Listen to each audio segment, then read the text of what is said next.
Ayan siya, kuya. Ayan po siya, Mayor. 5 minutes pa lang kami. Kumain lang ako ng pizza at minto ako. Ayan, 5 minutes lang po. 50 agad. Yes. Ayan po.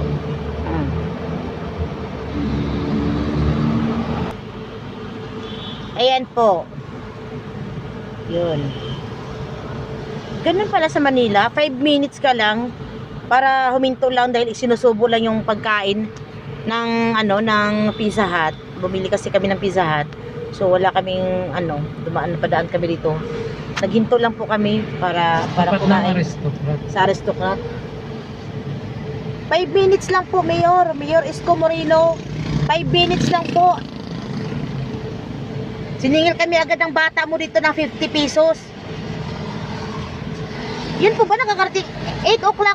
Anong oras din? 8:03. Alas 8 po ng gabi, mayroon pang alot po sa inyo na magtitikit sila ng ganon. Kasi baka ako hindi mo alam, Mayor eh. So, yun po, Mayor. Kinuha po yung ko, nilagyan niya ng plate number kasi kanina walang plate number nakalagay eh. Dahil nag-iingay ako, yan, nilagyan niya ng plate number, kung anong plate number. Pero 5 minutes lang po kami kumain. Ito pa nga, hindi pa nga naubos yung Pizza Hut namin. Nagtatax ka na sa kinakain mo, may bat ka na sa kinakain mo, 5 minutes lang ditong nakapark lang sa may Aristocrat. Eh, siningil ka agad ng 50 pesos. Na ang sabi, 10 minutes lang daw makaparking, meron na daw agad 50 pesos na bayad. Ang hirap-hirap kaya hanapin ng 50 pesos na ganun lang. Okay lang naman yun kung magsisingil ng ganun ng ganung 50 pesos. Kung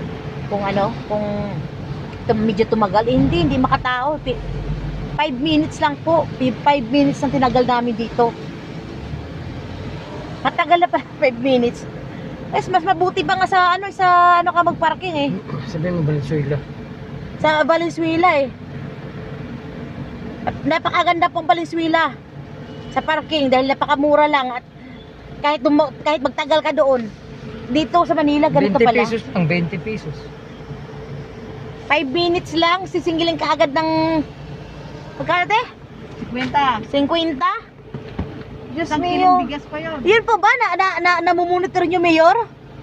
Ba pwede naman pa-action naman sa 50 pesos na yan. Hindi big deal sa amin yung 50 pesos, Mayor eh. Pero yung kasi 5 minutes mo lang nakahinto. Buti sana kung mabot mo ng isang oras. Okay sana eh, kahit malang 20. Kasi yung nung sa Divisoria po, actually ako doon sa Divisoria eh. Pag nag-parking ka doon may 20 pesos ka, pero sa kagagana yung per hour mo, pag lumagpas ka na ng 3 hours doon nakaparking.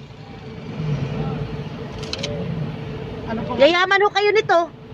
Mabilis sa yaman ng Manila.